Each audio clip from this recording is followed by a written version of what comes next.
Hello, friends, and welcome to another edition of Transformational Astrology. We want to take the opportunity to talk about this full moon eclipse that's coming up on Friday. It's a very powerful lunation, as I'm sure you're aware, and more powerful, made more powerful by the factor of Eris, which is once again the new planet beyond Pluto that I've been talking about so much. That's once again keyed to the actual degree of this full moon, this moon degree and the sun degree. So let's take a look at the chart without further ado, because that'll give you an idea of what I'm talking about. So here we have, as you can see, Eris at 22 degrees of Aries. Now, isn't that interesting? Eris is still at 22 degrees of Aries. I know I've been talking about some of these factors every month, and it really is very fertile ground. So it bears discussing and rediscussing. And of course, I rediscuss it because it is in the next configuration. So the planets are conspiring to give us this double, extra, triple, quadruple hit of outer planet significance, which we can use in our own lives to make a difference. You know, I think what the fundamental message of the outer planets, Dane Rudhyar called them the ambassadors of the galaxy. They're taking us beyond what we have in our current everyday affairs. You know, there is the life we have, you know, of growing up, getting a job, getting married, having kids, having a house or not having kids, and not having a house. So whatever it is that you wind up doing in the mundane affairs has, though, an actual higher significance in terms of your own spiritual evolution. And that's what we're really talking about fundamentally in these descriptions of outer planet significance. And in these lunations, we've been seeing quite a bit of outer planet activity. For example, in this one, Jupiter still remains opposed to this Uranus-Eris conjunction, which is getting very close. It's even closer than it has been. It's about a degree apart. So a degree apart, this is a couple of degrees off from Uranus and only 1 degree off from Eris. That is to say, Jupiter being opposed to Uranus and Eris.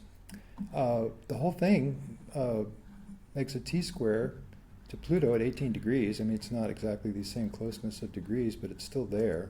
And we know that the Uranus-Pluto square underlies this entire decade of the 20 teens. And then in this particular time, these last few months, we do have Saturn in the mix. Saturn remains in close parallel with Pluto, so it's very tied in. Saturn remains in trine with Uranus and with Eris, and a grand trine with this full moon degree at 22 Leo. So we have the blue triangle of the grand trine. We have Saturn, we have Pluto, we have Uranus, we have Jupiter. Even Neptune gets into the act because there's a parallel between Uranus and Neptune right now. But that's not as major of a key as these others. So what do we do with this sort of energy? You know, I mean, one thing we can do is we can take everything that comes with a certain degree of equanimity. We can expect the unexpected. We can imagine that things are just going to be wild and maybe have a hidden meaning. Maybe we can discover unexpected enlightenment around the corner where we least expected to find it. And then, of course, events in the political scene have been wild, unpredictable. I've been saying it ever since the summer when the campaign was so wild and Uranus and Eris were close together.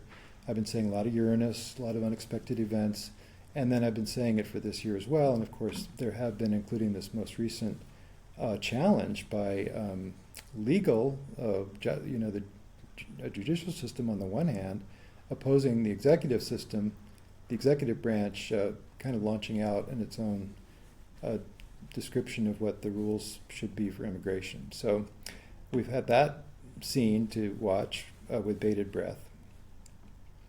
And, you know, as far as unexpected events, I'd like to mention one more, which is kind of a fun thing to describe, which is maybe not everybody's a football fan, but you probably heard about the game.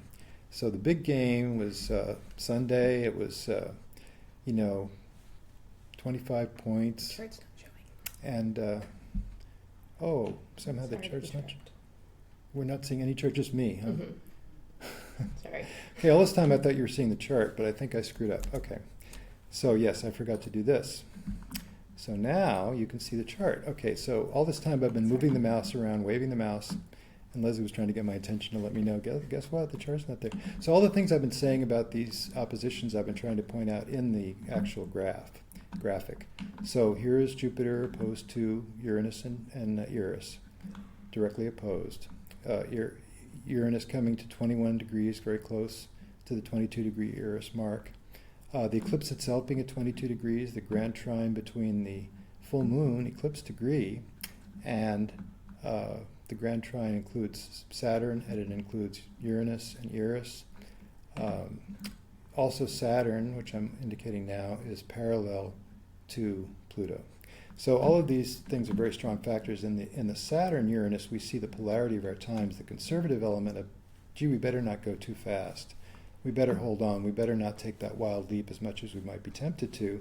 And Uranus, especially opposed by Jupiter and conjunct another amplifying factor in Eris, is all about let's go for it. Let's do something unexpected. Let's just do something wild, and we never knew we were going to do this, and we're breaking away from all the rules. We're getting out of the established rut. And who knows? There can be a brilliant solution that we never knew we had until we tried thinking outside the box.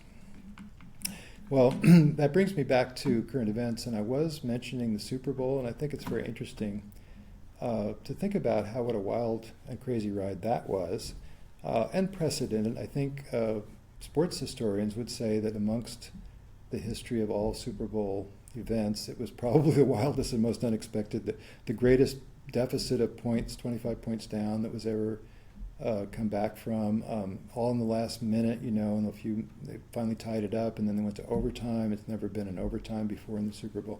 So this was very unexpected. So my notion, this is the way my mind works, so my notion was, well, what's Bradley's chart look like, Tom Bradley's chart?